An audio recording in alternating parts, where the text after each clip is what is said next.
Welcome to Behind the Claw. We will be picking up where we left off last week.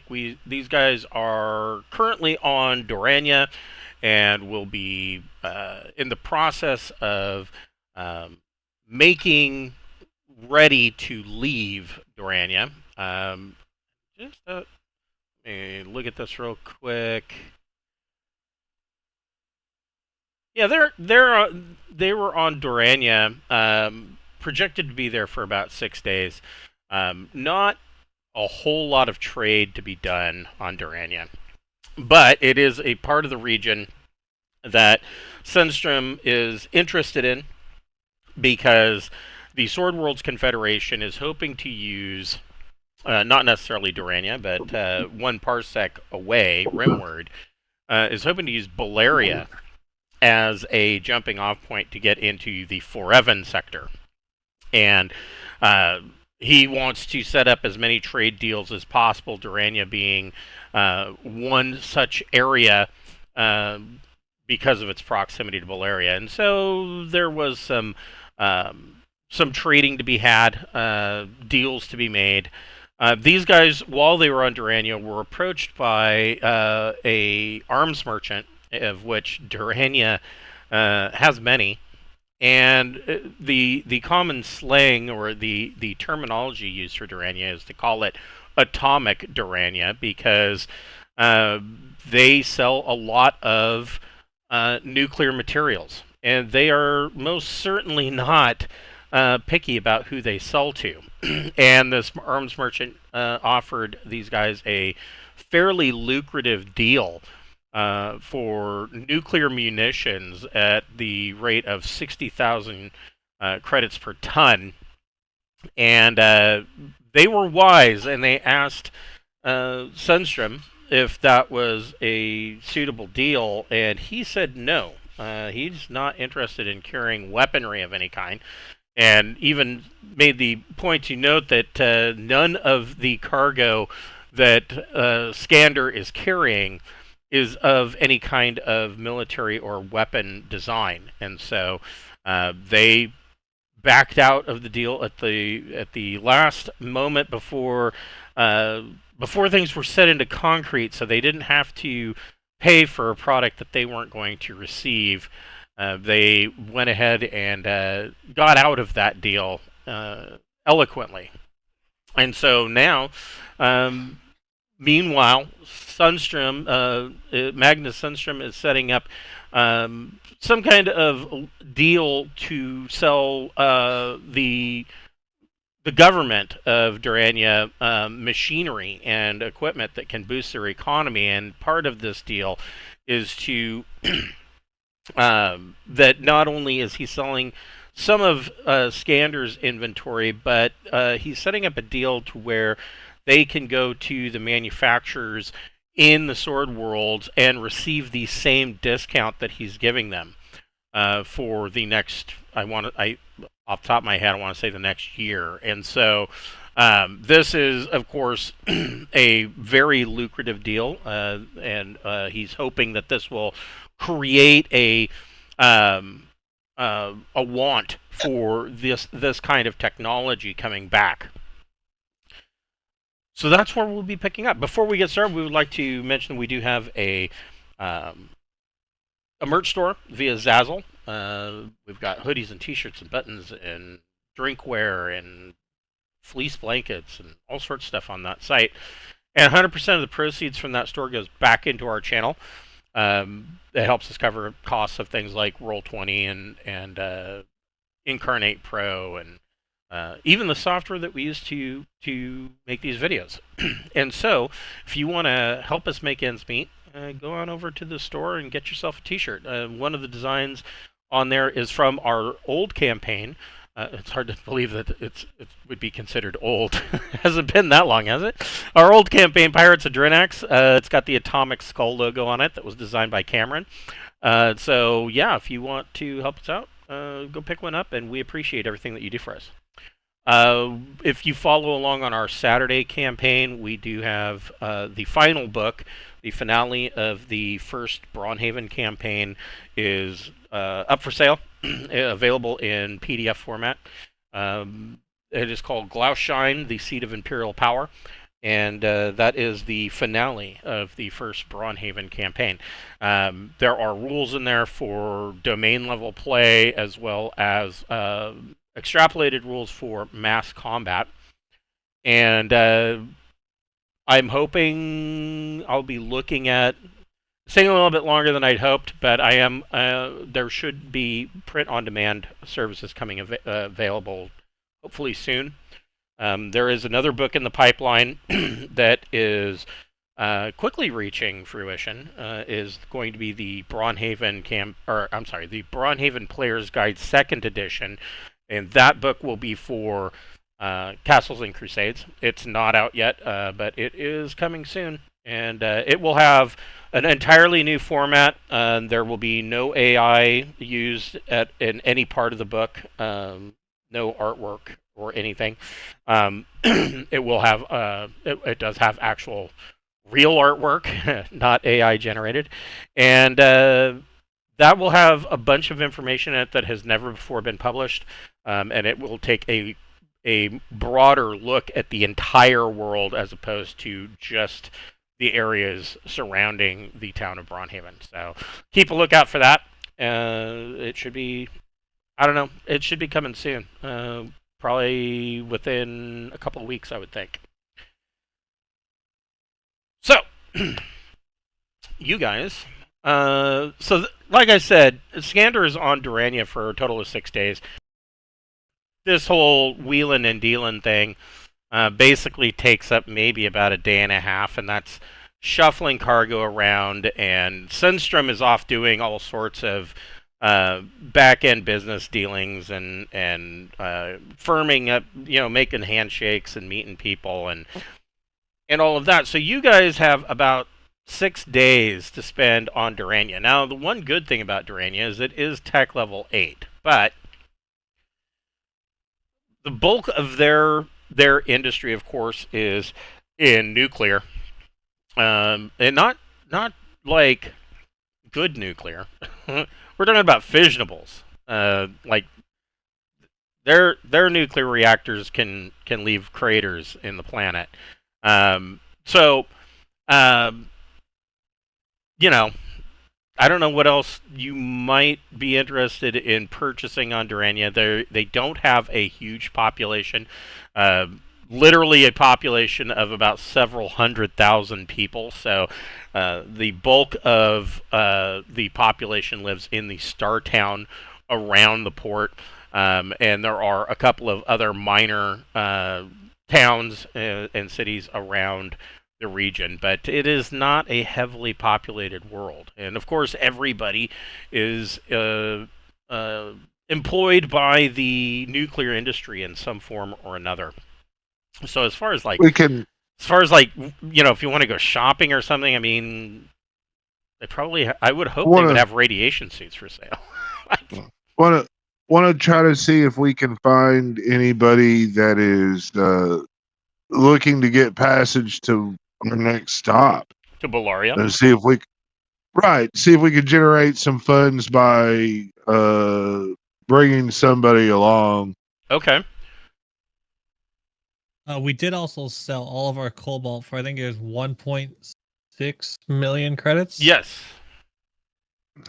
So we have some spending money. Well, that 1.6 million credits goes back to the ship as a whole.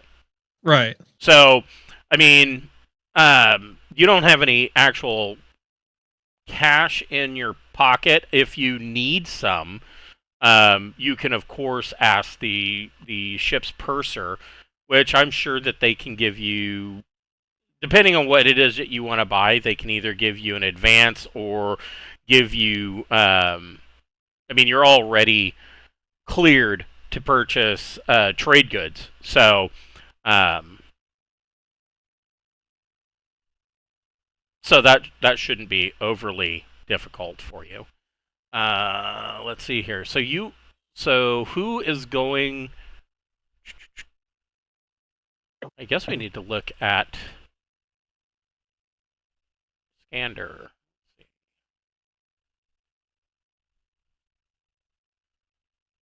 It's my understanding that we have some good staterooms we can rent out. You probably do have a couple of staterooms. Just not mine, of course. Right, just not yours, and you don't want to share it. Of course not. Not unless they're another noble.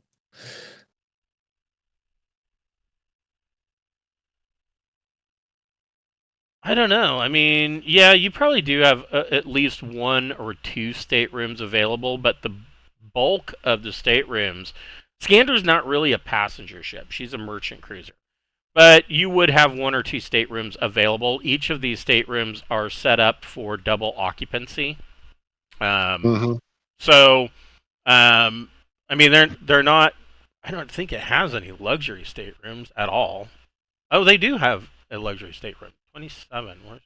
So 1, 2. I think that's the one I'm staying in, isn't it? Yeah, they've got 1 luxury stateroom available, although probably not.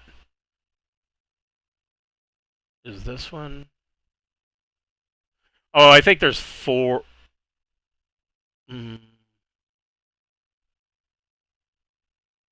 What is 26?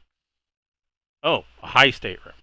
So yeah, there are 1, 2, 3, a high stateroom, and then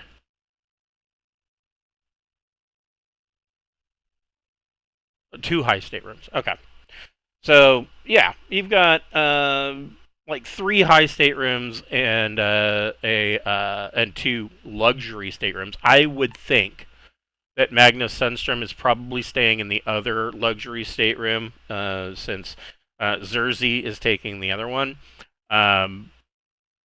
But you don't have a whole lot of dignitaries or anything, so you've got 3 high staterooms that you can kind of rent out.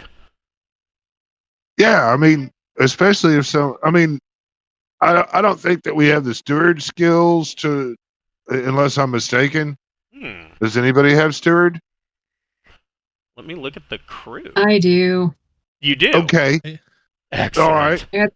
Got it at 0. Well, do you have a good social skill? No, you're just going to do a naked +1 roll. to my social. Okay. Well, I mean, that's something. I mean, God, we could probably pimp it out for medium passage rates and pull off any rolls that you might have to do to not fuck up our reputation. I mean, I will say, I'll do my best. Faye, I will say we do make a good team of let me butter them up and then hand you as my second, and then let you handle deals with your bartering skills. Yeah, that worked out nicely. So you do the ship does have a couple of crewmen that have some steward skills, including including Magnus Sundstrom's personal attendant, August Kron. And August is a younger man in his mid-20s who is absolutely convinced for certain that he has distant ancestors that were Jarls from old Earth. And he is convinced that one day he will be able to trace his family lineage all the way back to the Jarls, way back on his family tree, and he will inherit some vast fortune. So we could try for high passage then. You know, that's more money. That's true. So, looking at, let's see. There might not be anyone wanting high passage, you know. Well, I mean, are we wanting to find like government officials, military people, entrepreneurs, just rich people wanting anybody to be anybody wanting a ride? I mean, it's got to be common for people to be going from one system to another.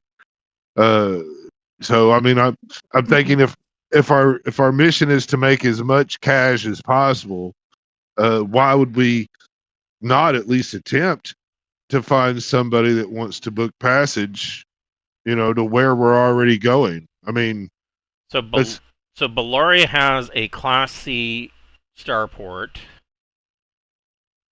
which isn't. Oh, I guess it's just 0. we Are we we still don't. at the Oh, we have. party basically, or is this just like in a general time? I'm sorry, what was that?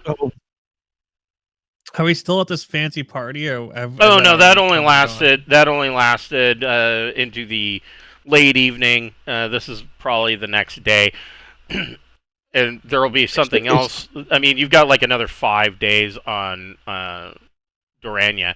So let's see. Is there a generic on this planet? Probably not. I mean, there's Oh, not a damn. lot here. there's not a lot here at all. Let's see. What if we talk to some of the biggest businesses on this atomic planet? I'm sure that they would love to expand their empires to other planets. I mean, You want to give their sales rep a trip? Yeah. what is Faye's steward skull? 0. Okay.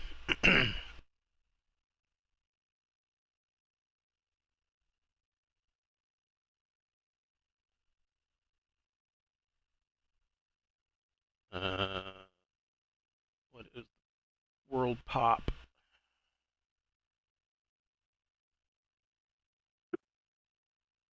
We made him go look up tables and shit. Yes, you Is did. what we've done. That's what we've done. Rude. Gave the DM Yeah. extra work.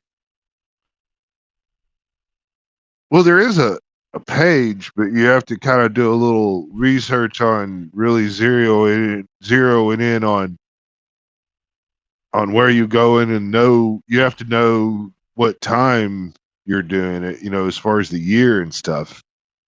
But it generates stuff for sale and possible passengers and where they might want to go. Well, I think that we have 2 options. I think we could either get someone political, well, 3. Someone political, but that's not necessarily monetarily gang. That's like favors gang. Get some rich dumbass who wants to go on a trip. That's like an instant payment. Or do like businesses where they won't pay us initially, but they'll potentially pay us over time. Oh, yeah. Yeah, I was when I suggested it, I was thinking we would just look for anybody that wanted to go and see what kind of passage they wanted to take, we really can't offer low passage. Well, we can offer low passage, but we can't offer low berth, but and just that would add to the money that we make as we go. I mean, it's kind of like fishing. So I mean, the point is made. I added all of the DMs together and rolled a 5 on 2D with a -4 gives it a 1. There are 0 passengers available on Dorania. Well, there we go. That's he did it. There's nobody wants to go. Yeah, there's just nobody seeking travel off of Dorania at the moment. I mean, we could do what the ship is designed for. See if there's any cargo that needs to be shipped. You could do that. We have the space, especially since we just cleared out 85 what is tons of cobalt. What is it where we're where we play mailman, where we just take cargo that's needing to go to the planet and stuff? It usually pays about 1,000 credits a ton. Yeah, basically mail delivery. Yeah, there might be some of that we could stuff our cargo hold without. That's free money. You just got to do it.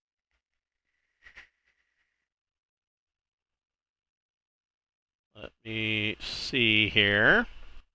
I forgot what it was called. I just remember it from the rule book.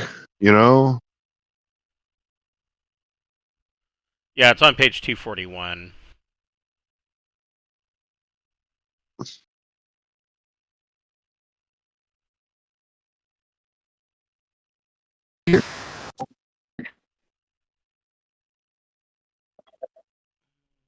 Oh, helps if I get the right book.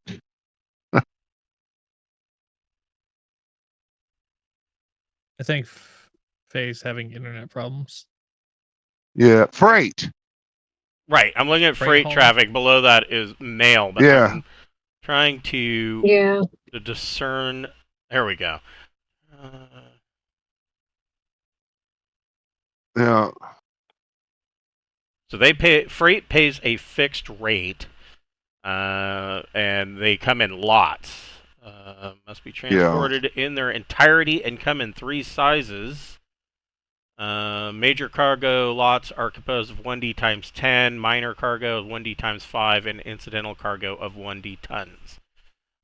Determine the number of cargo lots available. Roll 2D on the freight traffic table 3 times, once each for incidental, minor, and major, and apply the following modifiers. The effect of an average 8 plus broker or streetwise check.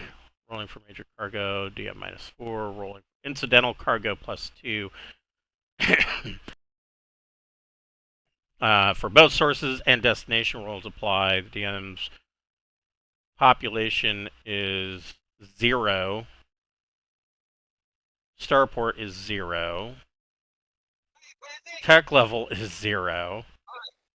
And it is not an amber zone or a red zone. So look at the random or the freight drops.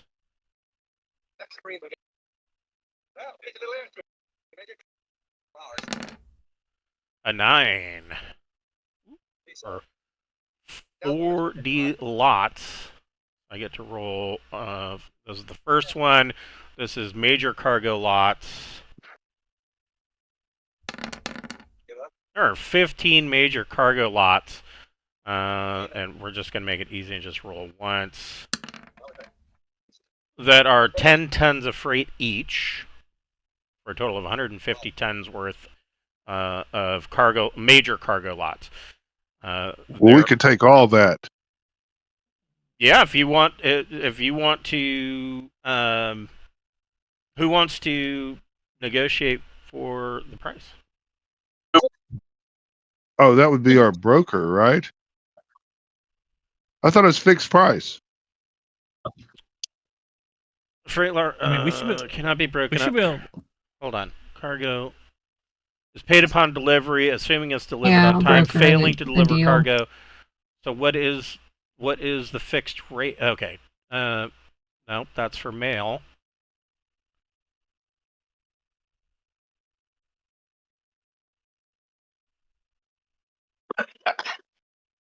Does not tell you what the fixed rate is. It says it's a fixed rate and then doesn't give you a number. Thanks, Mongoose. Fuck. It used to be like 1,000 a ton is per parsec. So if you're doing a J2, you'd end up getting 2,000 per ton that you were able to get. Yeah, that sounds about right. So mail containers. I think that might be mail containers now, and it not. But yeah, I mean, mail containers are 25,000 for transporting 1 5-ton container. That's 5,000 a ton. Yeah. Then freight probably is what pays 1,000 a ton. But I mean, that's in the old rules. I feel like we should be able to get like bonus pay for hauling radioactive material or something. Oh yeah, this might not be radioactive material. I mean, this shit could have been being. Some of these lots could have traveled several different ports and are just steadily making their way to their destination. It's freight cargo instead of the speculative cargo. Right. Is where you you don't know price. you don't know what it's going to be worth. Yeah. You don't know if you can sell it, or I mean, you might. That's kind of what we were doing. We were doing speculative trading with the cobalt, Right. and now we're doing freight, different classifications, I guess. So whoever's doing the broker check, you can make a broker plus intellect or education, your choice, and it is rolling for major cargo a -4.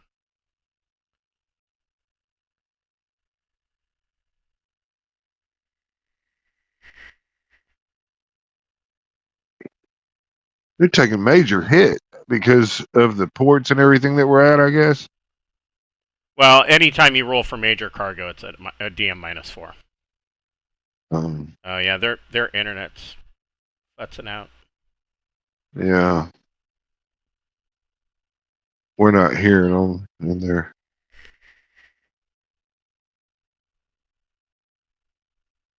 Cameron, Devin, can you hear us?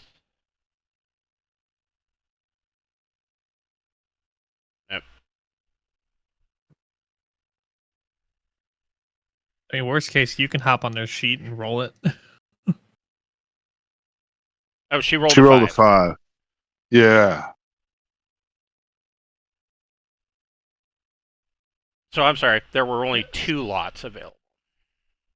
So is that 5 plus her? Doesn't she have like +3 to broker or something? Yeah, but it's -4.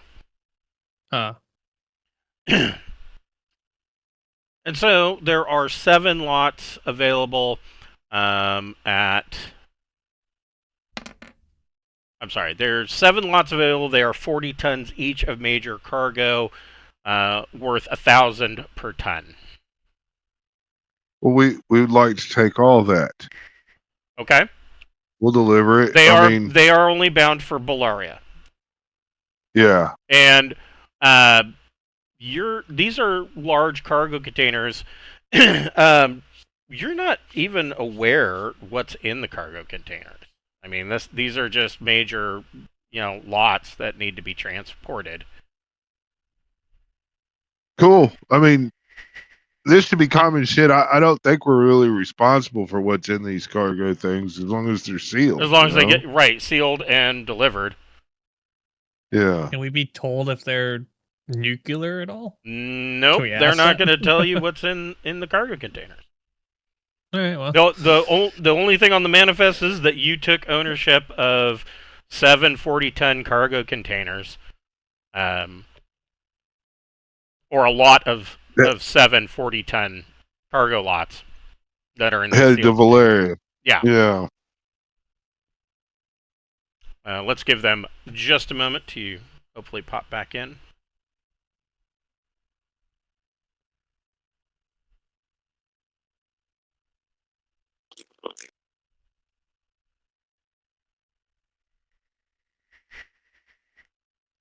Well, But I mean, a well, lot of traveler games, they hit this freight shit up every time they go somewhere. Yep, that's how try to most get- of the traveler games. That's how Yeah. you make most of your money. That's how you make your mortgage payments on your ship. oh, okay. I mean, in most traveler games, your archetypical traveler game, the need to pay your mortgage and the need to eat and refuel your ship are the overriding factors. And so, at most ports, you're going to go in and be looking for anything that is going to generate some kind of money. Makes perfect sense. Yeah.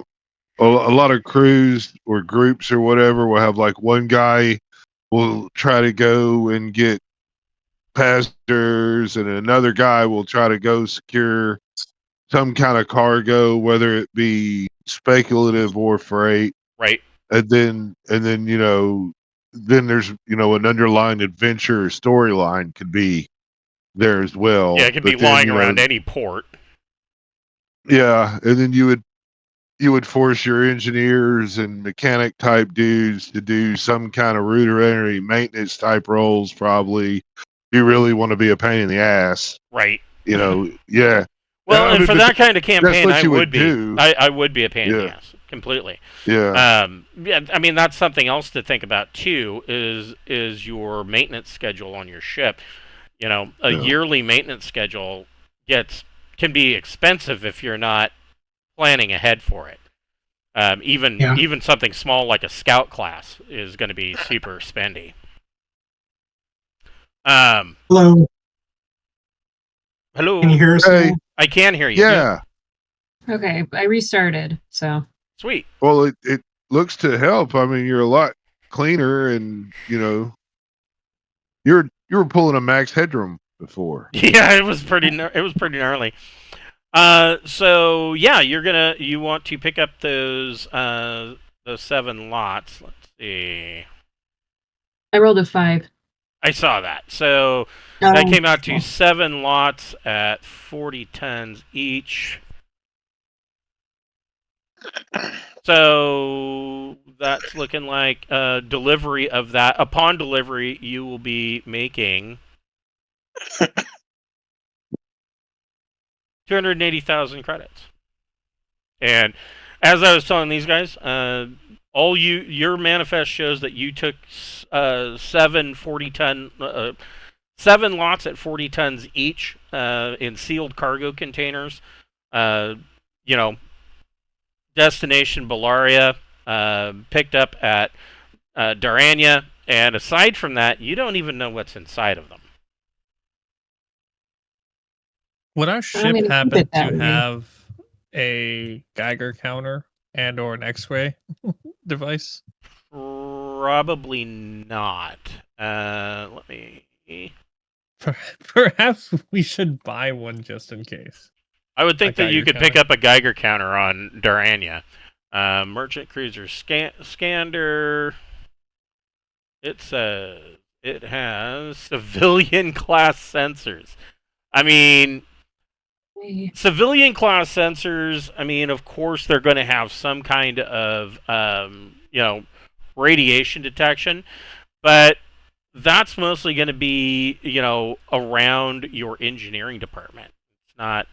They're not really going to be placed too many other places on the ship. What would it cost me to just buy a handheld Geiger counter on the radioactive Fallout planet? They're in the Yeah, book. yeah. Yeah. And I believe it is under, I want to say electronics. Actually, I have a better idea. Just look. In the index. It's on Page 75. page 75. Yeah. The 250 credits for a basic one. Yeah, TL5, which would be the highest that you could get here. It's a basic TL5 Geiger counter, costs 250 credits. All right, I'm buying one. Okay. I'm not even going to haggle for the price. I will gladly spend it.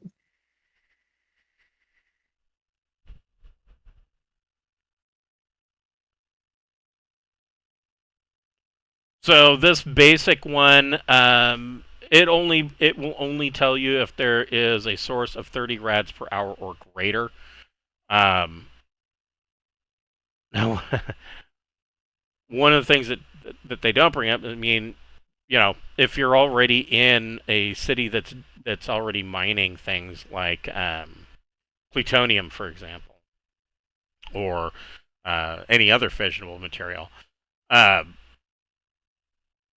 you could be getting false readings on a basic one. But you run the Geiger counter around the cargo bay, and you are not picking up anything untoward coming from these containers. Okay. Cool. Were you going to? Did you want to look for minor cargo lots? We Yeah. know. I mean, we're filling Yeah. up the cargo. Okay. Yeah, I mean, Go ahead and it make makes Good. Make another broker plus intellect check, and this time it's +0. That's also a 5. Damn it. Sorry, everybody. It's okay. So you don't find anything on the miner, and then go ahead and make one more for incidental. 4. No, Unbelievable. no incidental, but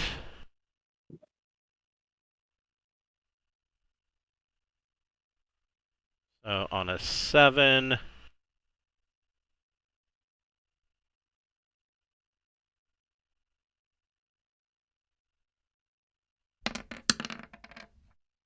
Four. There is no mail traffic to Bullaria. So that's it. You got 7 lots Well, worth 40 tons It. each. This planet cool. sucks. Yeah, Well- like I said, there's just nothing here. yeah. Yeah. The little lots that we got will still generate more to the big bonus payoff at the end. So, you know, Well, don't forget, we It's did also something. sell all the cobalt for almost 2 million credits. So we yeah. still did a good job. Yeah, you did. True. In fact, everybody can roll 2D.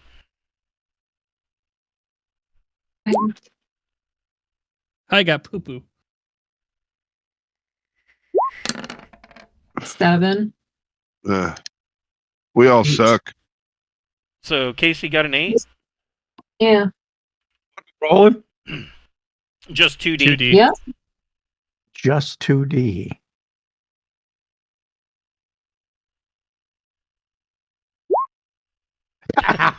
Nope. Yep. So yeah, the cobalt sale went through. Cash has been delivered to the ship. You have purchased or not purchased, but you have taken on this lot of freight to be paid upon arrival at Bullaria. And I mean, you've got another 4 days. Is there anything in particular you're doing on Durania, or are you just wasting time in the local dive bars? I'm wasting love- time in bars. I would love to try to find, for a better price, a nuclear powered vehicle because the last one was too expensive. Oof. I'm studying comms. I actually should try and gamble if that's an option. Oh, I'm sure there's probably a card game going on somewhere. Actually, do they? I'm gonna carouse for rumors and scuttlebutt. Okay, so That's so Faye, you can make a streetwise plus intellect check. Holger, you can make a carouse plus social check. I'm gonna spend 300 credits to boost my score in my carousing. Okay, that'll raise it up to. So- I'll give you a +3. Right, so I'm gonna roll this and then add +3. Glad I did. So I'll go 10. Okay. I'm studying carouse, so I think I'll join him in carouse, Okay. and I'll probably spend another 300 credits just to do that. Okay. There's a +3. Make a carouse plus social check. Okay. Let's see, what is my carouse? It is non-existent, so that gives me an 8 That's still a with the success. +3. So, Holger, you learn that there seems to be a minor kerfluffle going on Bullaria. You hear this. The three of you kind of wander into the Atomic Cafe, a small tavern in the starport, and a couple of the other freighter captains bring up that there seems to be scuttlebutt that there's some kind of minor situation going on in the outback of Bullaria. These guys don't want to necessarily call it a rebellion, but it has the makings that it could be moving in that direction. It seems so. To put this into clearer picture, so Bullaria, it is a backwater world. It was colonized eons ago. It has a binary star system. The star Canonental Alpha is a K5 yellow-orange main sequence star, and Beta is a M3 red dwarf. And that the beta is where most of the solar system exists. Around Alpha, there is a small solar system, mostly of torn up belts, and one rocky world. But that's about it. That's all that's there. And the society on Bullaria is focused around what they call the inner zone. And the inner zone is where the initial colony and the couple of follow-up expeditions first landed. And this was who knows how long ago, a long time ago. And this is where the bulk of their society built up. And the world itself doesn't have a super high population. According to this, it's in the hundreds of millions. What is six? Yeah, millions. So it's about 4 million people living on the world, and they're at the last census, and the majority of those people live in the inner zone. There are possibly up to 1 million people that are unregistered by the Bullaria census, and most of those people live out in the outback. Now, the inner zone is where you're going to see most of your technology. Bullaria has a pretty mid to upper end tech level 5 in the inner zone. Out in the outback, that tech level generally will drop to a 4, maybe a low 5. So the people that live in the outback, there were some attempts for additional colonies. Some of those colonies just didn't pan out. And so those people either went to live their own solitary lifestyle, or they left and they joined up with others whose colony failed, and they joined up. And so what you have is wide open spaces, usually of farms and whatnot, that are they might have a small town of anywhere between 5 and 1,000 people that serves as their central point, and that's it out there. As far as like a communications mobile comm network, you have that in the inner zone. Out in the outback, your mobile comms only have a couple kilometers worth of distance available to them because the network just doesn't reach that far. The people that are living in the outback actually are still reliant on landlines. And the mass travel system across Bullaria is usually by steam train. We're not talking about like the steam trains from the 1800s here on Earth. These are actually steam trains that use a steam reactor or a hydro turbine that they feed they have these bricks that are a mix of oil and coal that they throw in. That's burned. It turns the turbine, which then creates steam. They're very advanced steam engines. And these things run thousands and thousands of kilometers out into the outback and across the world. And along these tracks, of course, there are overhead communications lines. And so, these trains will go out thousands and thousands of kilometers with only a fuel stop or a water stop in order as far as anything around them. There's just nothing out there. Bullaria would be considered a garden world.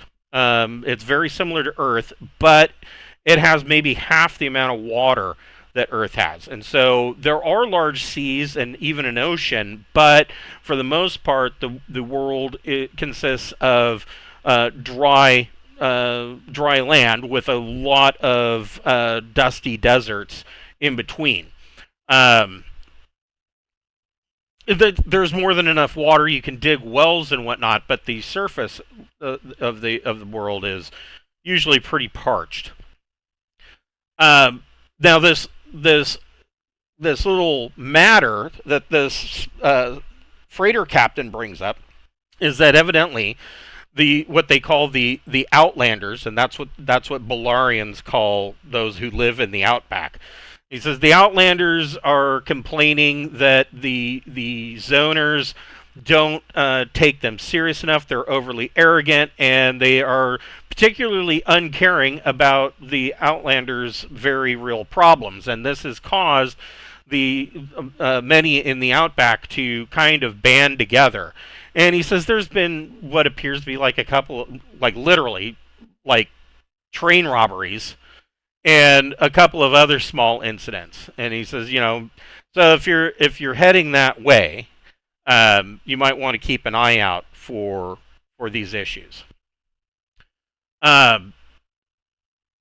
Casey, you are talking to another freighter engineer. He's just an engineer on a free trader, and he tells you that they just came from Bullaria and they're slowly making their way coreward. And he tells you that a Kinneneer class colony cruiser has arrived at Bullaria named the Nassipus, and it is in orbit over the world. And he doesn't. So Bullaria is not. Technically, Bullaria is independent, but it is considered to be an imperial.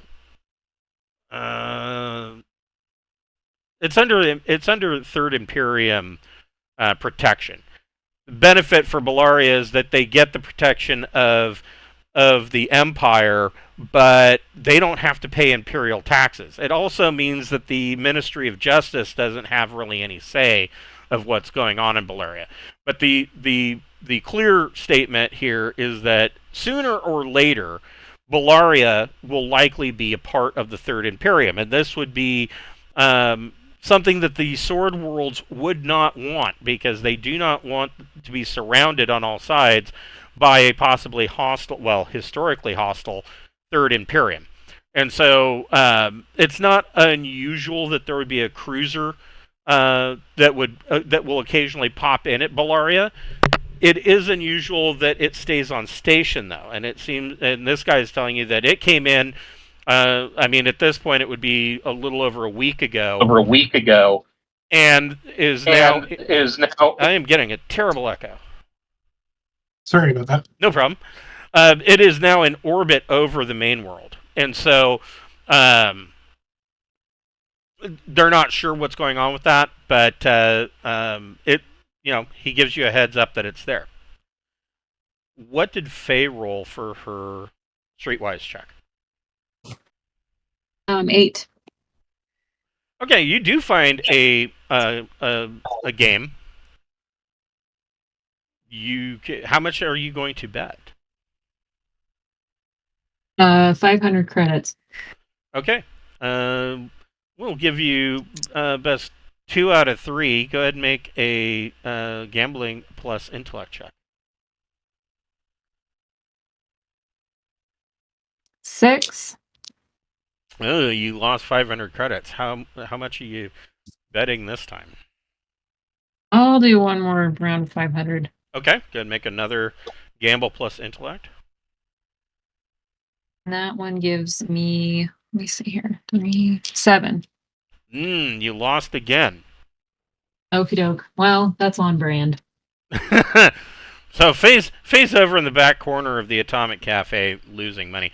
What is Where did he go?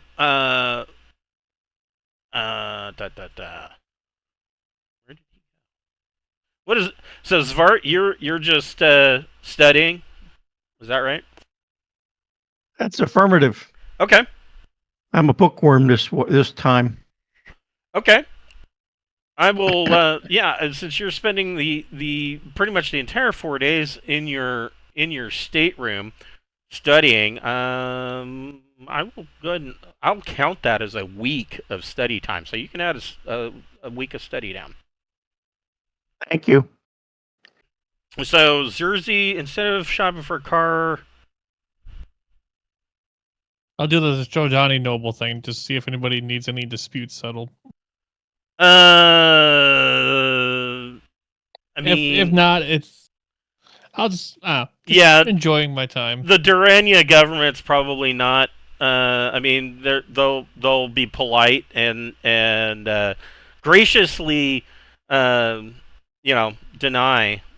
the need for that. But thank you, and I mean, this Durania is not a Jodani world, so there would be next to no possibility that they would even begin to allow a Jodani ex-Jodani diplomat to act as a judge on their world. I'm just admiring all the nuclear stuff, wishing that we should take some of this on their ship. A few nuclear bombs could do wonders. Yes, well, I want to say that I want to say that there was maybe it was the first frontier war or the second, but there was a reason that or maybe it was with the sword, or not the sword worlds, with the Soleimani or the Terran hegemony. There was some incident or a series of incidents that led to imperial law, and this pretty much holds true for the Jodani consulate and the Sword Worlds and many other locales. There was a common consensus that came to wanting to heavily monitor the use of nukes, because when I say incidents, I mean like there were planetary bombardments. I mean, a great example would be, of course, during the Long Night over in the Trojan Reach. During the Long Night, there was, of course, the Sindalian Empire, and they lasted probably a good 1,000 years. And when they finally went tits up, they started using orbital bombardment of nukes and biological weapons against their own worlds. Basically, these worlds were told, you either toe the line for the Emperor or face the Emperor's wrath. And in a lot of cases, it didn't matter what their answer was. They got bombed into oblivion anyways. And most of those worlds, 2,000 years later, are still, destroyed. I mean, these guys as players saw some of these worlds, and they are way fucked up. They are planets that you don't want to visit, let alone crash land on. And so there's a scattering of them across the Trojan Reach from the Sindalian Civil War that was like 2,000 years ago. So, I mean, there was a serious consensus among the galactic community that they said, you know what, let's just not do that. Okay. It's usually a last-ditch effort, and this is one of the reasons why Durania is a little weird, because not only do they produce the fission, and it's not just weapons. They produce all sorts of nuclear-created items. I mean, they've got, fission reactors and plants, and I mean, if you want a colony with a fission reactor on it, sure, they'll send techs out to build you one. But they do, of course, also sell munitions, and the problem with that is that they are not picky about who they're selling it to. So they don't ask any questions. They just take the money and run. And this is what makes Durania not only a little bit dangerous, but highly questionable.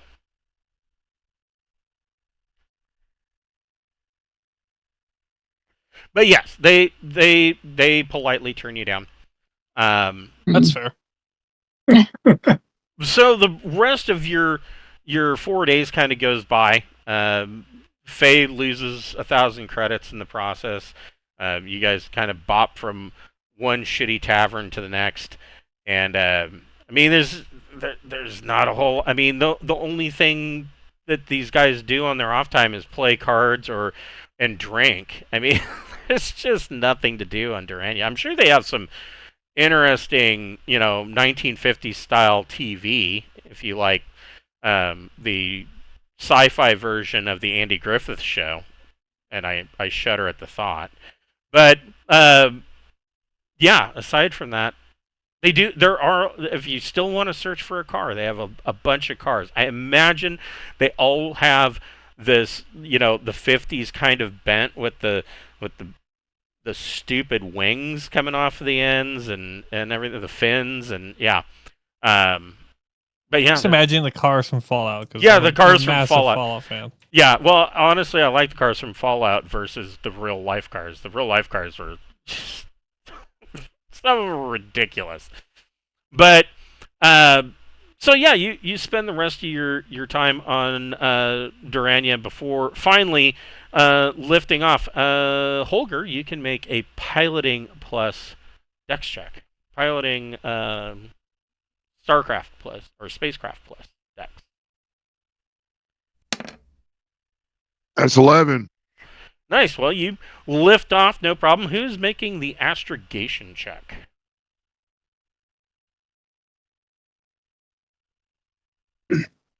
Anybody? I think that's Holger also. All right. Holger, you can I make can. an astrogation plus intellect check. Yeah. Oh, shit. There you go. Maybe you won't be going to Bullaria. Next I'll up, Black figure it Hole. That'd be a very short game of Traveler.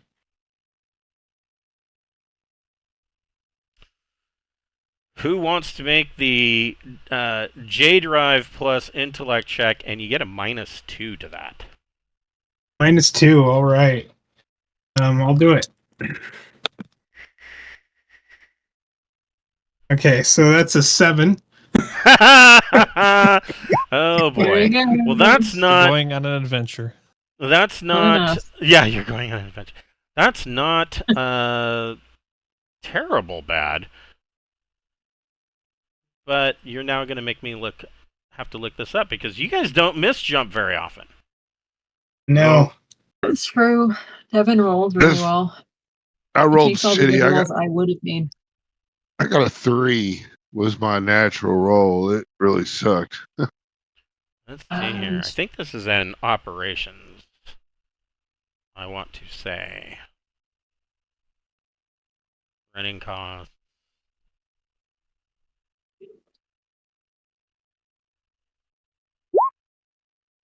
Miss jumps. On rare occasions. uh,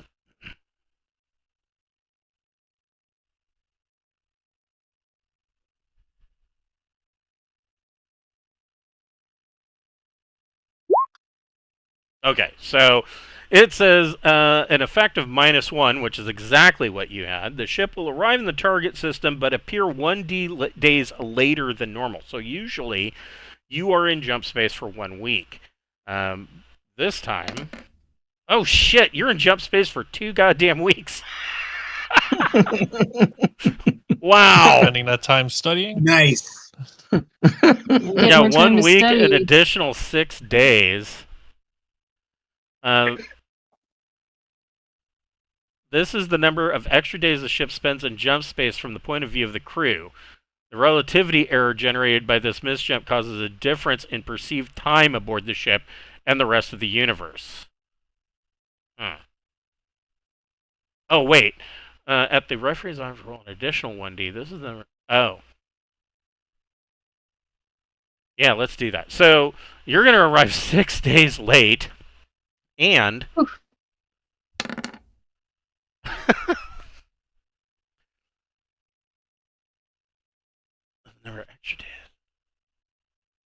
And you guys literally perceive that entire time. Like you in a lot of cases in a missed jump, you might arrive usually about 3 or 4 days late on average, and you're only going to see, from the view of the crew inside, you might only think that you're only a day late, and there's like this difference. No, you guys get to live out the entire 13 days in jump. Which the first thing everybody can do is make an endurance check. So roll 2d plus. You can make an athletics endurance check if you've got it, but it's 2d plus endurance. Holger made it. 8 exactly. And if I 11. don't have athletics, is it Then it's minus just 3 to... No, it's just athletics. The -3 doesn't usually apply. Just roll 2d plus your endurance modifier. Okay. Okay. Failure. What about Casey? Casey got Oh, it's 11. 1D. Oh, and what about Svart? 11. Nice. So Dang. Casey and Svart, you don't really notice a whole lot. I mean, you notice it, but you don't have any physical symptoms. But Holger and Faye, you're barely holding on. Like this is the worst jump experience you've ever had. Bouts of nausea, dizziness, things like that.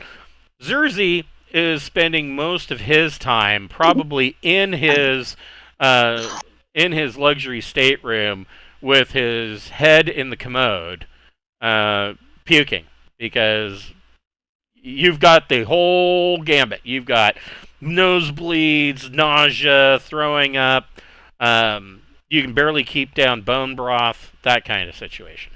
Is it now when I start telling people I should probably start using my psychic abilities to help you guys with these rolls? Because I could be doing that this entire time, I just haven't. Well, I mean, it's not. Yeah, I mean, they're most of them are sword worlders. It's not like you being Jodani. They pretty much assume that it's a safe bet, especially if you were a diplomat. It's pretty and a noble. It's usually assumed that those types of people have some kind of ability. So that you might. I mean, you don't even necessarily have to tell them that you're doing it.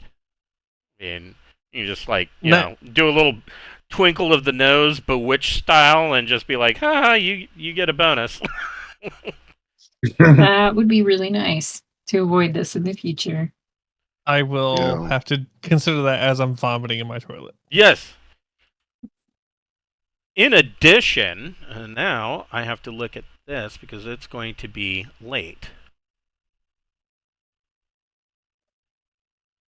Oh, Can I do any first aid or anything for him?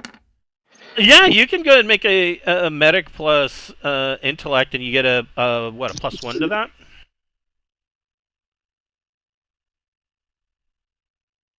I get an 8.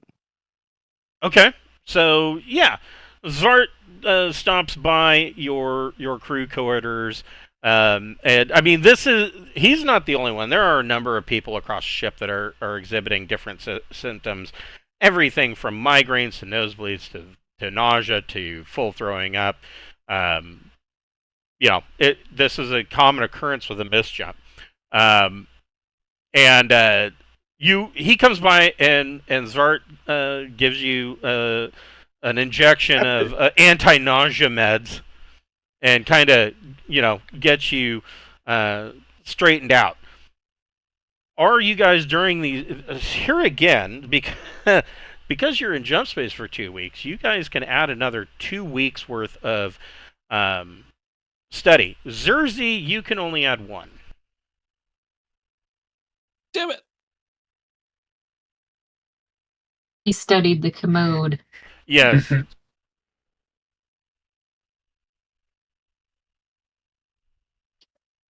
Did anybody reach their goal yet, or?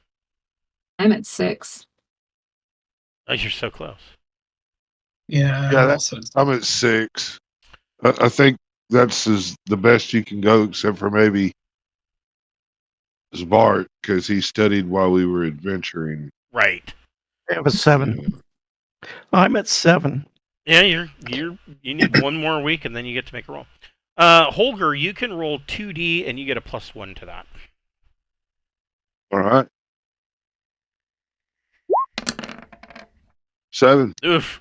So, Magnus is unimpressed. Actually, Casey, you can also roll 2D, and you get a +1 to that. Okay. 7. Oof. Yeah. Magnus is not impressed with this jump attempt, and he doesn't outright scold you, but you can see by the look on his face that he's and the way he sometimes looks at the computer charts and kind of clicks his tongue against the roof of his mouth. He's not pleased about this. But 13 days later, you do arrive at Bullaria. Probably not where you're supposed to. I hadn't calculated for this. Probably out this direction towards this worldlet. And so, you are looking at probably about 2 days worth of travel at maneuver drive at maximum thrust 2 to reach Bullaria. And Magnus, or the captain rather, Magnus and the captain are on the bridge, and they kind of discuss, as soon as the ship arrives, they kind of discuss the situation, and the captain tells Holger to make best speed for Bullaria. Gonna go. Okay, so what are you setting it for max thrust 2? Hell yeah. All right. Let's go. If I want to help with my psionics, do I need to declare it before he rolls, or can I declare it after? I got a 13. Just You would for the normally future. declare it before he rolls. So Okay. so you set a course, and 2 days goes by. Within that 2 days, the nausea and the effects of the mist jump wear off slowly, and Zerzy, he probably needs to cinch his belt tighter a little bit, but He looks fabulous. yes, you look like a supermodel. Thanks. I've been throwing up for the past 6 days. But oh God, that episode of Family Guy where he's stuck, his girlfriend is in the bathroom throwing up. Hey Brian, don't you think your girlfriend's got bulimia? Well, maybe just a touch, but I really think she's in the sweet spot with it. So, you guys arrive 2 days later at Bullaria, and as you are pulling up in, probably the last 4 or 5 hours before the ship arrives, Magnus gathers you guys around on the bridge, and he tells you that he says that this is a major stop. This is where we are going to be making, or hopefully making, a large amount of profit and trade.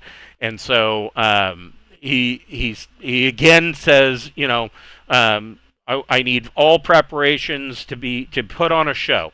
I need crisp uniforms. I need guards at all the entrance and exit points. Which one was it? It was... He'll probably want guards on deck 2 down here for any... because he plans to open up the cargo hold, kind of hold a market, if you were. Out of curiosity, what was 11? Oh, that's docking space. All right. Oh, I suppose it. No, that's right.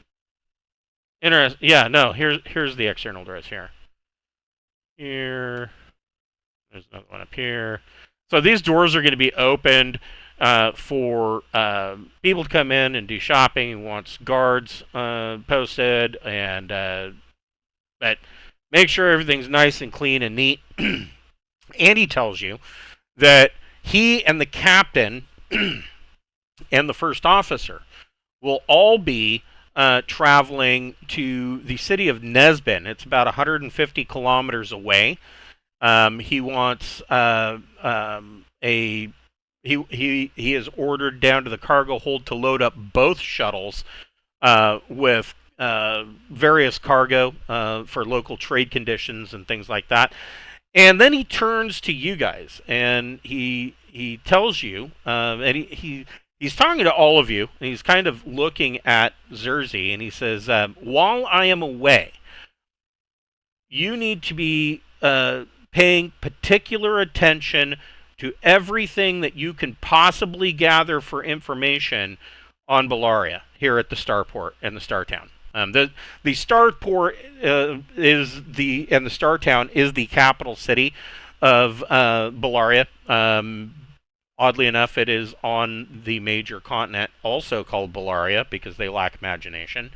And so he tells you that he wants to get every ounce of information and intel that you can get coming out of Bullaria.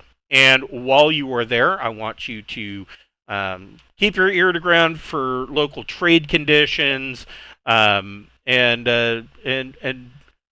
mine the fort while he's gone. But really, you need to be out in the city. You need to be gathering as much intel as possible. Let's go carousing. Yeah. I'll speak with whoever's in charge at the capital city. Oh, you're going to go to... Okay, so you're going to go to an administrative office? Okay. All right, so Holger, you can make another piloting plus dex check. I don't know if Zerzy wants to boost you or... Huh. 14. I didn't get a chance to say anything, but yeah. A 14 He's pretty good. He's good. He brings this bucket in, and as you are coming towards the world, Faye, you receive communications from the Nassipus in orbit over Bullaria. It is indeed a Kinninger class colonial cruiser with these stats.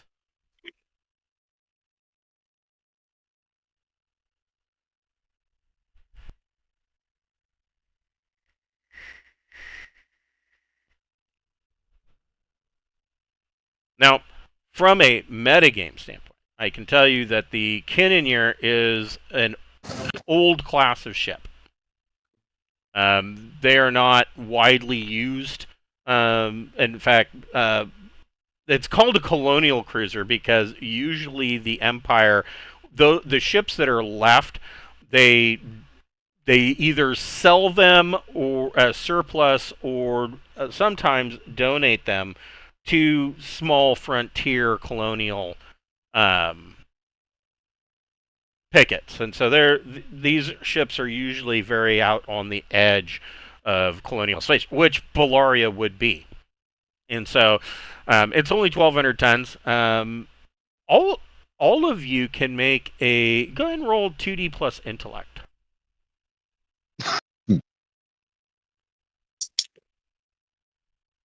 Can I just use the intellect roll? Will that work? Or Yeah. Son of a bitch. I smart. I got snake Susie eyes. got- I like bashed myself in the head from thinking or something. Zerzy got it, which is not difficult to believe. That actually works. Glenn missed it. What about Casey? 11. Casey got an 11. Oh, Casey also got it. Yeah. So both Casey and Zerzy, when you see that this the ship's computer brings up the Kinninger class in your war book, and it immediately, you seem to remember hearing some kind of story about one of the main reasons that the Kinninger class was eventually put to grass is that there was some kind of experiment early on with the namesake of the class, the Imperial cruiser Kinninger, that something about a computer system that went awry and took over the ship, and there was all sorts of problems, and this caused all of these vessels to be brought back in to dry dock, and there were a number of refits done to alleviate this problem. And in reality, because they were trying to work around the issue, the ships never really were that great afterwards. But there was some kind of super high-tech computer that was initially put on the Kinninger, and so there is a lot of speculation as to what that means. Zerzy seems to have remembered hearing something along the lines through intelligence channels in the consulate that this may have been related to some kind of artificial intelligence, which seemed odd at the time because the Third Imperium has a huge phobia. I mean, from Zerzi's point of view, from the Jodani's point of view, this would be a phobia of artificial intelligence and thinking machines, and so the whole thing seemed rather odd. But this is the rumor that you heard. But anyways, the Nasvis contacts you, and it just gives a very basically very brief welcome to the system, and after that, it goes communications dark. Basically, just lets you know, hi, we're here, and then you come in. And so Holger brings in Skander, and you are given the Port Authority gives you a docking bay to set down, and they give you the standard spiel about be prepared for customs inspection, customs and maintenance inspection, the standard thing that you would normally go through at a starport. So you guys are down on the ground. Everybody can roll a recon plus intellect check. Okay, I hope I make one roll in the game.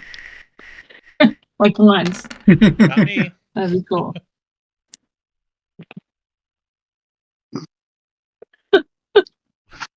Fucking five. I got a 3. Holger got it. What about Casey?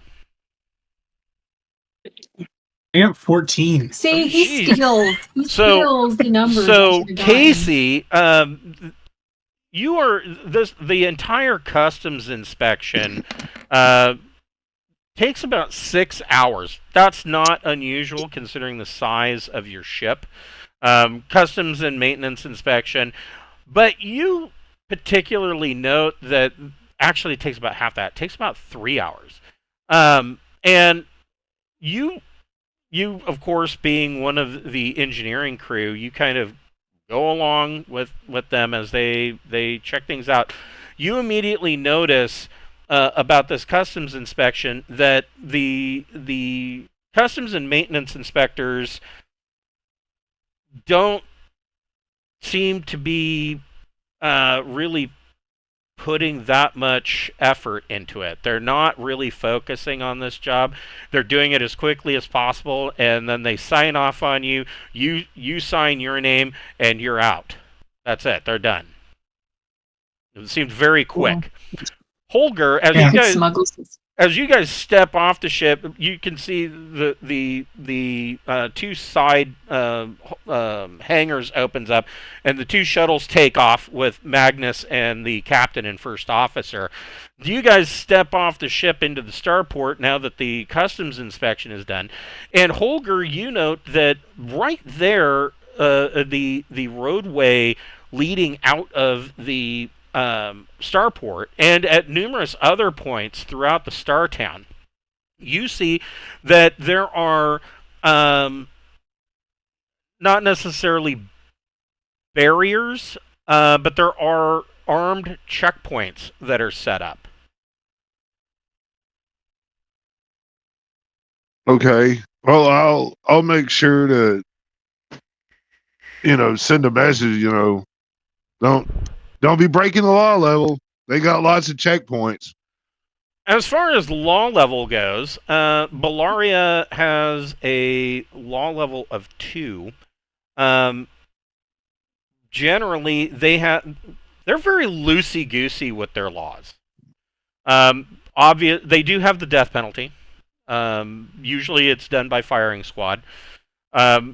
Situations like murder are immediately looked into, but they have an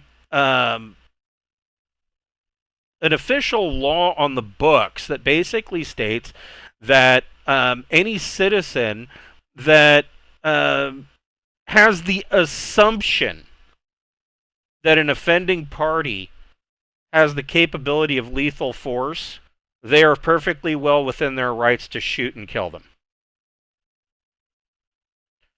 And the only laws as far as firearms go is that they kind of, and here again, it's loose, is that what they call non-military weaponry is allowed. This generally means that in practice, most energy laser weapons, explosives, Gauss weapons, and extremely powerful personal weaponry such as light machine guns and huge caliber rifles are considered illegal. That really depends on who you are talking to. I mean, it depends on what part of the constabulary questions you.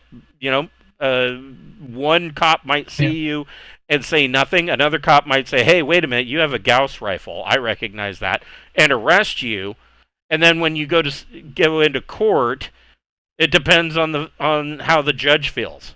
Like, it doesn't matter, or no, that's a military weapon. So everything is very open. So I will allow you guys to dress and wear what you want.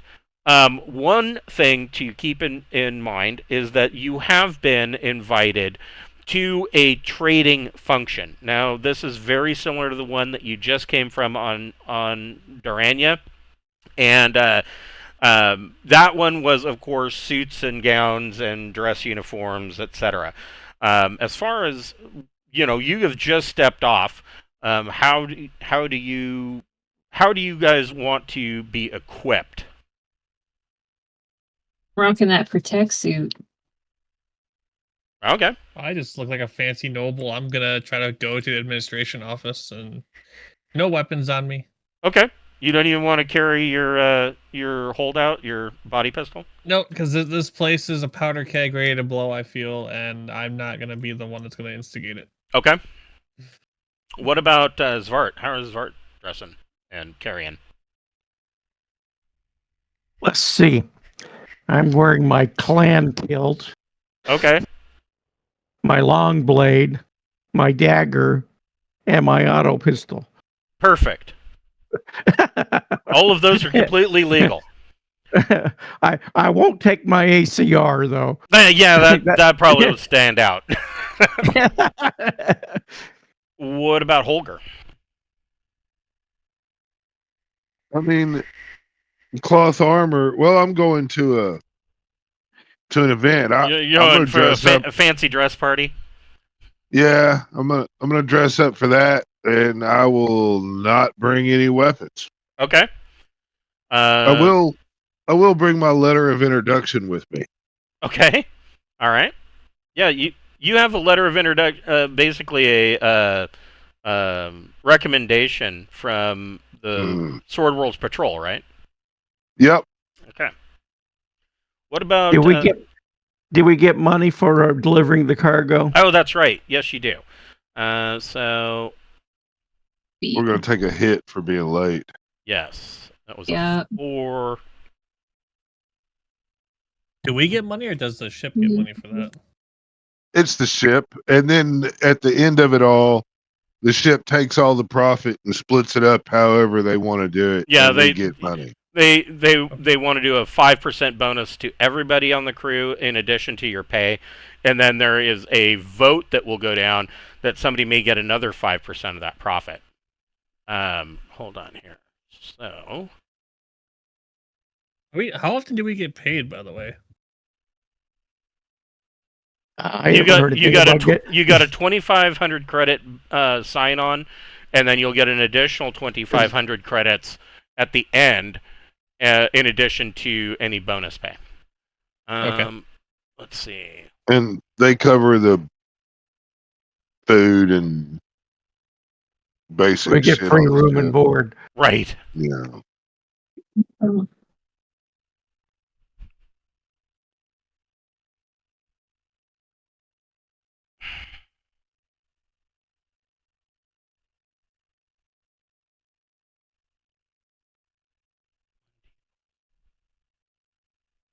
Oh, I see. Oof.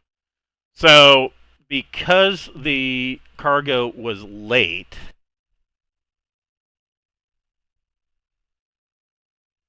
yikes.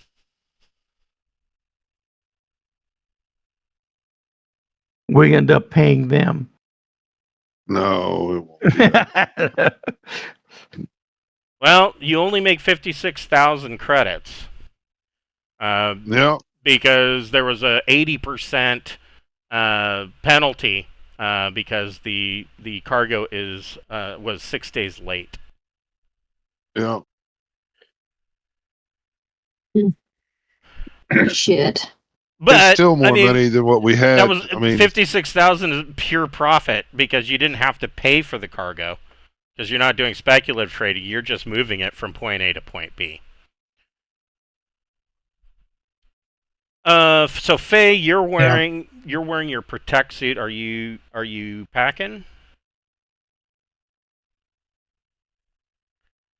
My only gun that I own is a laser pistol. Is there further weapons aboard the ship I can borrow so I don't break the law, or do I have to choose between that and nothing? I believe so. The laser pistol seems fine, right?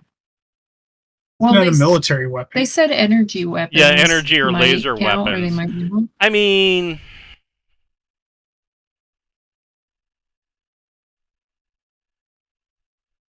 do you know what tech level that is? 11. Ooh, it's the big one. 3D plus 3 damage. That's I mean, if we look at Pretty hefty. where is- AC, let me borrow your revolver. Yeah, I'll lend my heavy revolver to. Yeah, I mean, there's the That's what I'll have. the stoolie. Hey, that's fine. I mean, standard ammunition for the stoolie is 4D minus 3. It does more damage than that laser pistol. If you wanted to pack the laser pistol, I would think that it would be okay. But as long as you're not walking around with an actual laser rifle or a carbine, that's a little different. Okay. Okay, yeah, I'll carry my old. I mean, if they're uber gun. liberals, they might get upset about the power pack size because of the number of shots. Because, you know. Yeah. Yeah. That's tough. What about Casey? What are you wearing? I'll wear my cloth trench coat and carry my heavy revolver and probably my flechette just in case. Okay. Yeah, flechette pistols are nice. It only has like what, 2 shots though? I want to say is the magazine It has 6 shots. on a flechette. Magazine is 6. Wow. Wow. Yeah. Or no, I'm sorry. I'm looking at the heavy revolver. Yeah, you're right. I don't know what the Flechette's magazine size is. I didn't write it down. It is. I think it's only 2. Only 2.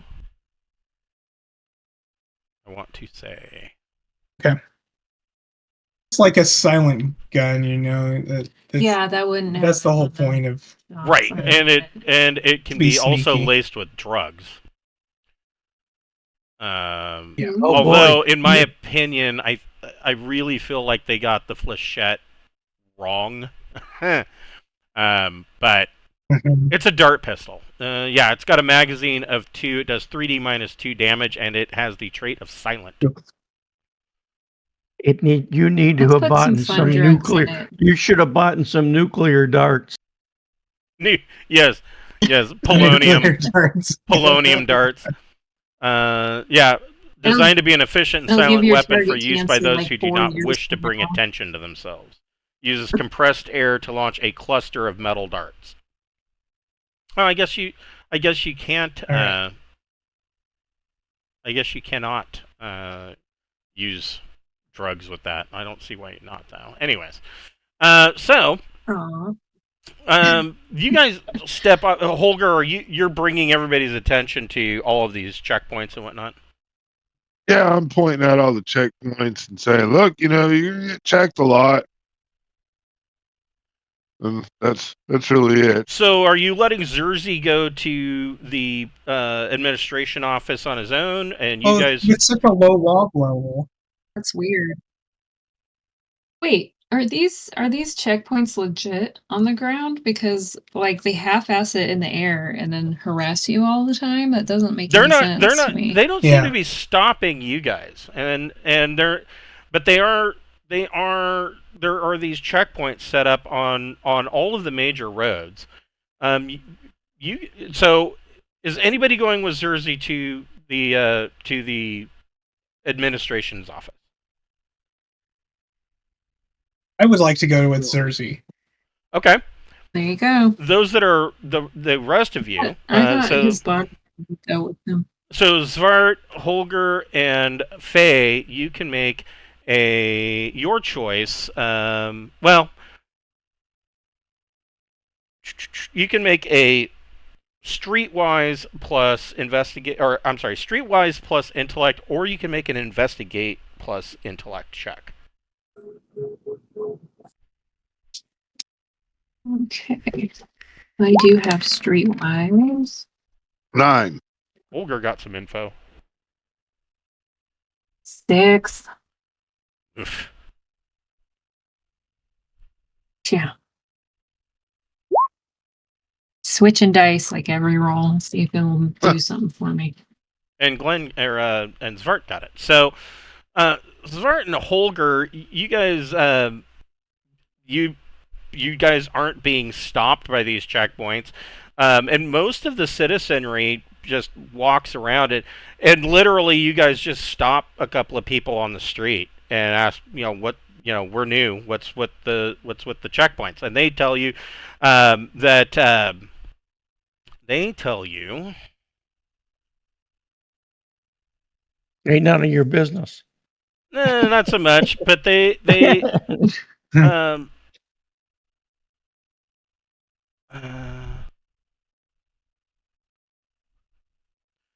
basically tell you, they're like, there's something about a rebellion. It concerns the Outlanders. It's not really an issue for us, and they just continue walking, going on at their business. Where is Zart, Holger, and Faye going to? Going to the event. Okay, so you guys are going to the event. All right. Zerzy and Casey, you arrive at the administration's office. Typical government court-style building. Lots of marble, lots of tooled leather and brass and rolled wood banisters. Fancy, but utilitarian and cold. Casey, before we go in, let's try to stay out of any local politics, shall we? Certainly. I don't see any reason to bring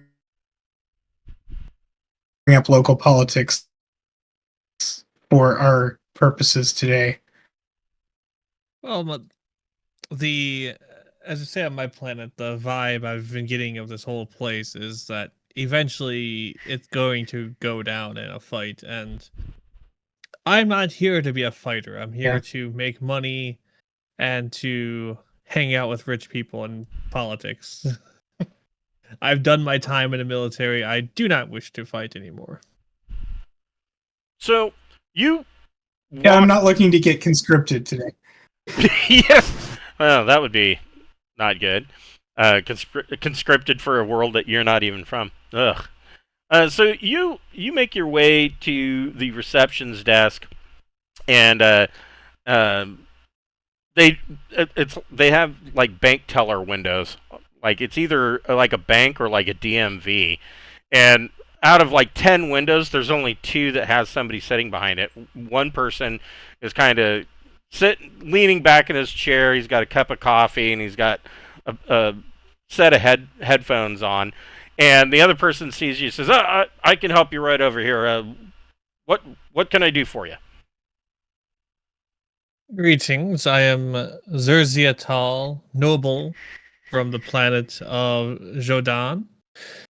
I am here to speak with your local administrator if I could.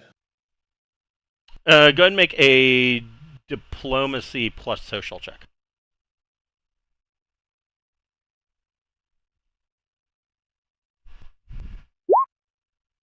Okay. He immediately kind of sits up and he says, "I'm sorry. Did you say you're from Jodan?" Yes. He says, give me just a moment." And he scoots out and runs across the back office and goes around a corner. And after about 3 minutes, he comes back out, and you can see that around the corner, you see another guy's head kind of look out, and he's looking at you guys. And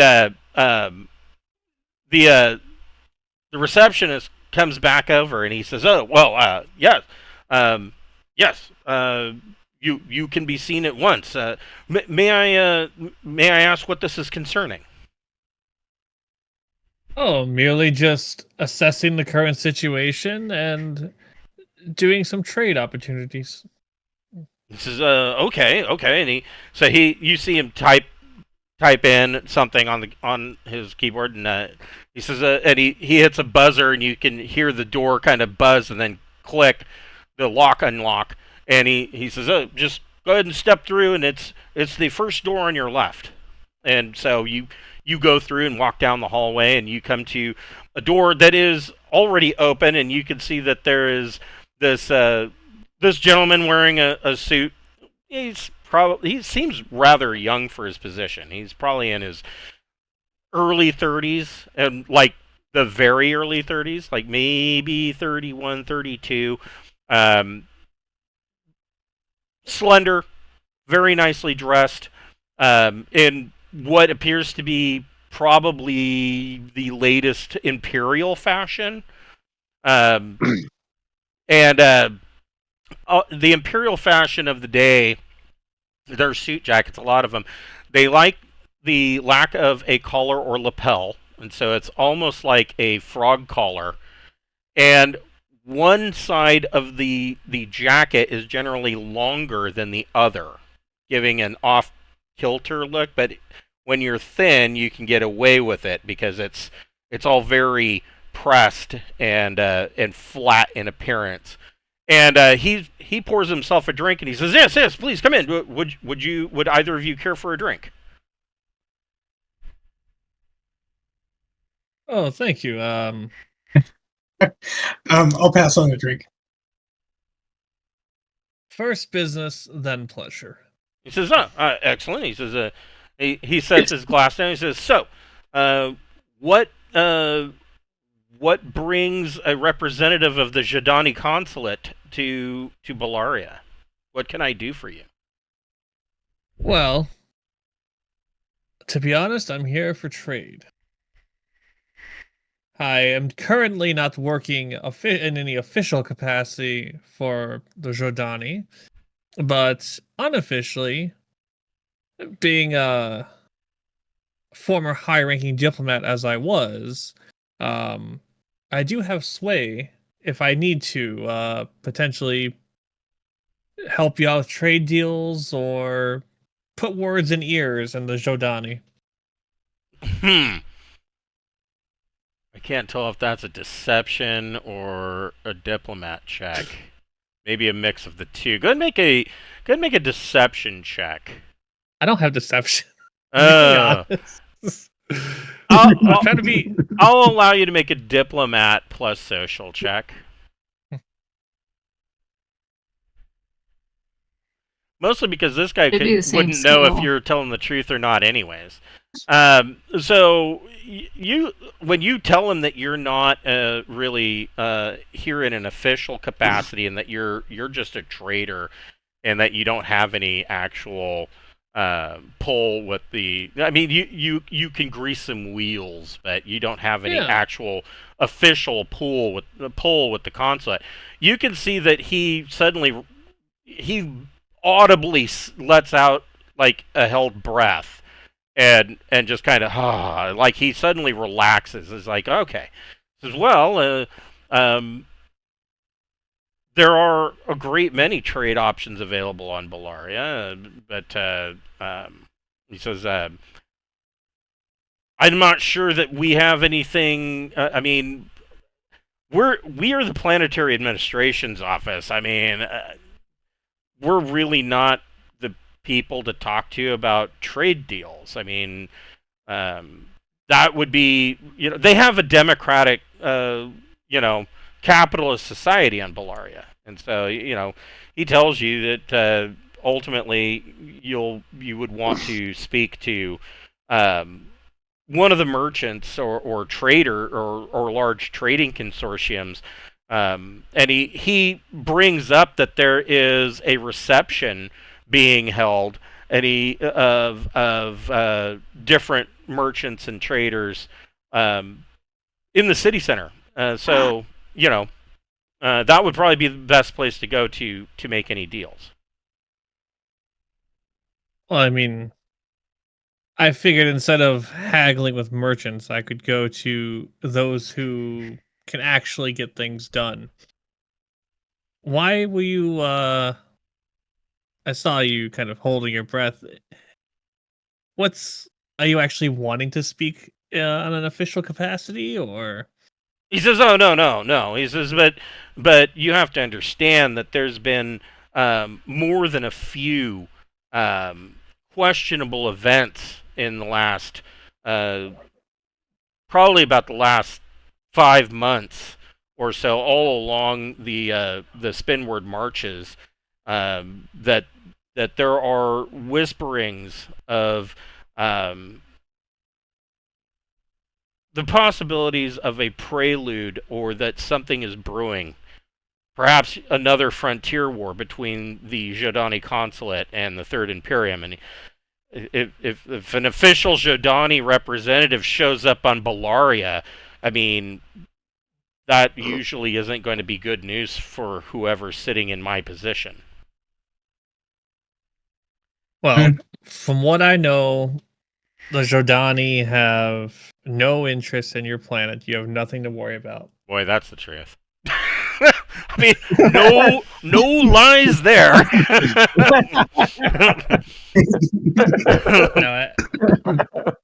Oh no, we're gonna become Janani. Other problems, my ship and my shipmates are just here to take money. take people who wish to be transported and stuff like that. So if you have anyone who needs to potentially go off world, please let me know, and we'll do our best to make them comfortable. Oh, he says, certainly, I will be happy to put out the word. He says, and don't let first of all, I apologize for how I reacted. You have to understand it. It's all coming from stress of situations, both abroad and local. And he says, and please don't let the checkpoints in our roads deter you from your trade opportunities. It's just a minor matter of some upstarts from the outback that have been causing some issues. Pretty much the city is well taken care of. It's very unlikely that any of these ruffians from the outback are to come into the city. But I wanted to take the measures to make sure that the citizenry and visitors such as yourself are safe. You never know, and so we have set up these checkpoints. It's also a bit of a show. I don't know if you noticed coming in, but we do have a colonial cruiser in orbit, and we kind of wanted to put on a show for the captain of that ship. You know how the Imperials can be about their pomp and circumstance. Oh, of course, of course. But yes, by all means, at some point, out of character, do we know how long until the captain and then we're going to be back? You don't, but he loaded a bunch of cargo into those 2 shuttles, and he made it sound, and he took all of the senior staff. So it sounds like he may be gone for a little bit. I'll just tell the guy, 2 months. He's gone 2 months. when my ship captain returns from his part of the trading stuff, I'll set up a meeting between you and him, and I'm sure you guys can hammer out a fantastic trade deal. He says, I would like that very much. He says, I understand that the owner-operator of your ship is here on the world, one Magnus Sundstrom. Is that correct? His name is well known throughout circles in this region for exploration as well as merchant cruises. Of course, that is our beloved captain. Great person, salt of the earth. He's a little rough around the edges, but yeah. And so he pours you guys a drink, and he says, "Well, time for the pleasure." And he clinks your glass, and he says, "Thank you for coming and so diplomatically announcing yourself on our world. I appreciate that." Thank you. I will drink, and then whenever Casey drinks, I want to get out of the room and tell him that we need to get everyone away from that trade event. Okay. I think this is a good spot to break, and we'll pick up next week with these three at the trade, these three, Svart, Holger, and Faye arriving at the trade event, and we'll pick up there. All right. Sounds good. Cool. Thanks. It was fun. All Thanks. right. Have a good night. You too. I will see you guys next week. Ciao.